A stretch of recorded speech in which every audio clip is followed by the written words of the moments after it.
सर्वप्रथम अखंड हिंदुस्थानाचे आराध्य दैवत छत्रपती श्री शिवाजी महाराज आणि ज्यांच्या बळावर हे हिंदवी स्वराज्य निर्माण झालं अशा 18 पगड जातीच्या मावळ्यांना मानाचा मुजरा.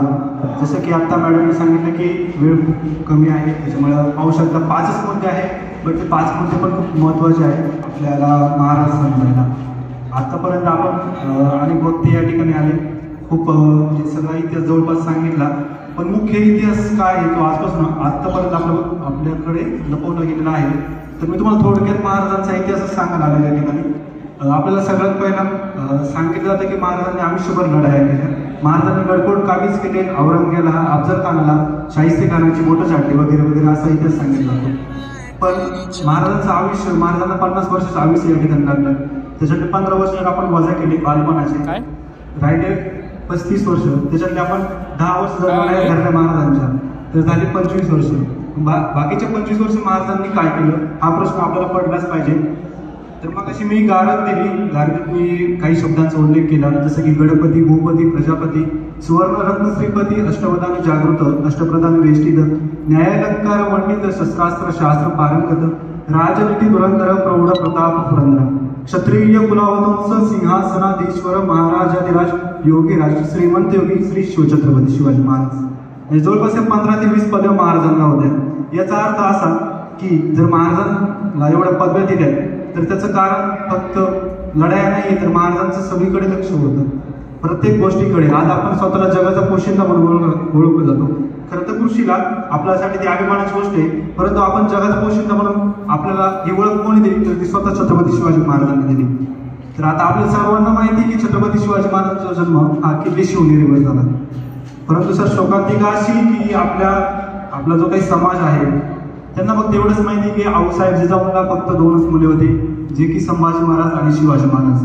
परंतु हा इतिहास आपल्यापासून लपवला गेला की जिजाऊंना जवळपास नाही म्हणायचं 6 मुलं होती, त्यातली 4 मुले ही म्हणजे जन्मताच मरण पावली. तर जेव्हा 19 फेब्रुवारी 1630च्या आधी 1629 साली जिजाऊंना दिवस गेले होते, तेव्हा ते परंडा किल्ले होते, जो की आता मुंबईच्या भागात आहे. आणि तेव्हाच आपले शहाजीराजे निजामशाहीची चाकरी करत होते. आणि जसं की तुम्हाला माहिती असेल की आऊसाहेब जिजाऊंचा जन्म सिंदखेड राजा बुलढाणामध्ये झाला. त्यांचं आडनाव जाधव होतं, त्यांच्या वडिलांचं नाव लखुजीराव होतं. तर लखुजीराव सुद्धा त्या निजामशाहीच्या दरबारात चाकरी करत होते. परंतु जेव्हा जिजाऊ पारंडा किल्ल्यावर होत्या तर ते जुन्नर तालुक्यातल्या नाणेघाट मार्गे शिवनेरी किल्ल्यावर आल्या. जोपर्यंत आऊसाहेब शिवनेरी किल्ल्यावर येत नाही तोपर्यंत आऊसाहेबांपासून ही बातमी लपून ठेवली होती की लखुजीराव जाधव यांच्या 3 मुलांना निजामशाहीने दगा करून मारला आहे. जेव्हा जिजाऊ शिवनेरी किल्ल्यावर आल्या तर तेव्हा ही बातमी त्यांना देण्यात आली. जिजाऊ अक्षरशः डसू रडू लागल्या. शेवटी त्यांचे ते भाऊ होते.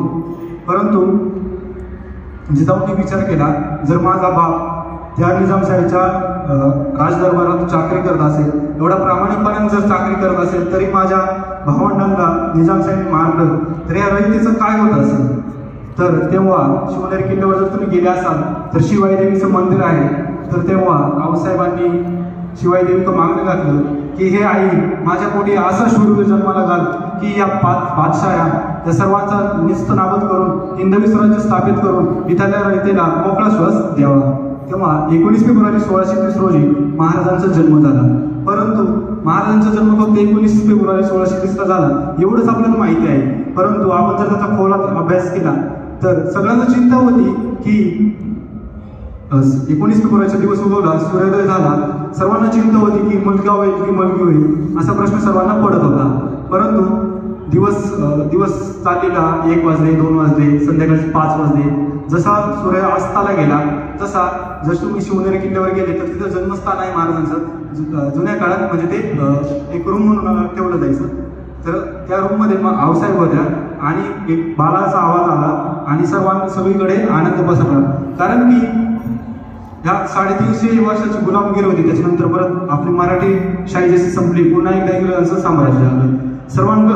जसे महाराजांचा आवाज आला सगळीकडे आनंदाचा उत्साह होता की आपल्याला मोकळा श्वास देणारा कोणतरी राजा या ठिकाणी जन्माला आलाय. महाराज जवळपास 8 वर्ष शिवनेरी किल्ल्यावर होते. त्याच किल्ल्यावर महाराज बारीकपणी कळले, त्या किल्ल्याची माती खाल्ली.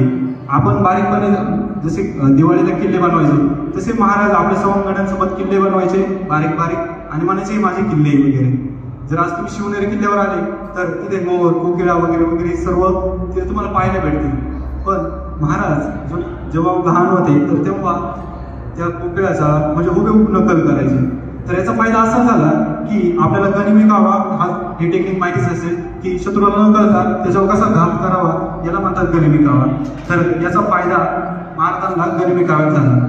मग प्रश्न नाही पडत, परंतु म्हणजे किती अभिमानाची गोष्ट आहे की महाराजांनी ज्या गडाची माती खाल्ली म्हणजे बारीकपणे शुभा त्या गडाची वस्तू शिवनेरी किल्ल्यावरची जी माती खाल्ली, कोणाला वाटलं होतं की मोठा होऊन हा शुभा राजा 350 किल्ल्यांचं खूप मोठं साम्राज्य निर्माण करेल.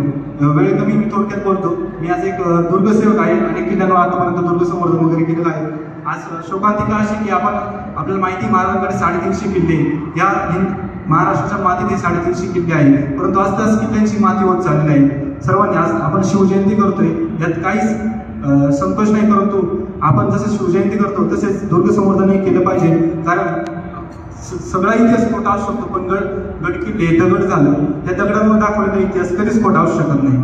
आणि शेवटी एवढं सांगणं की आज आपण म्हणतो की औरंगजेब मेला आहे, आपल्याच महाराष्ट्राच्या मातीत मेला आहे, अफजल खानाला याच मातीत फाडलाय, शाहिस्ते खान पण याच मातीत मेलाय.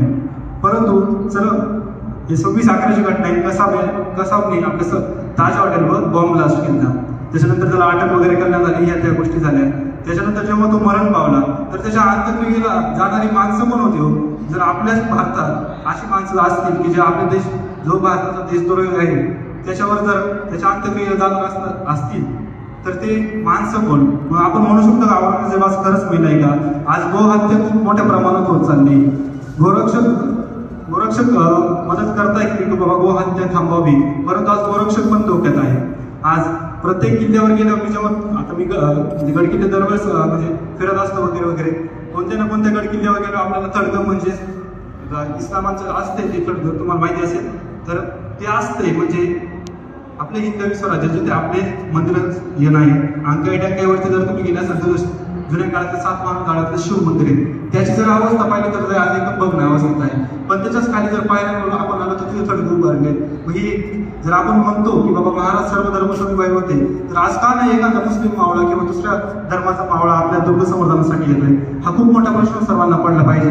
शेवटी एवढंच सांगणे की महाराज सर्व धर्म समभाव पाळत नव्हते, महाराज फक्त हिंदू धर्म अभिमानी होते. एवढं बोलून मी माझं भाषण थांबवतो. जय श्रीराम, जय हिंदू राष्ट्र.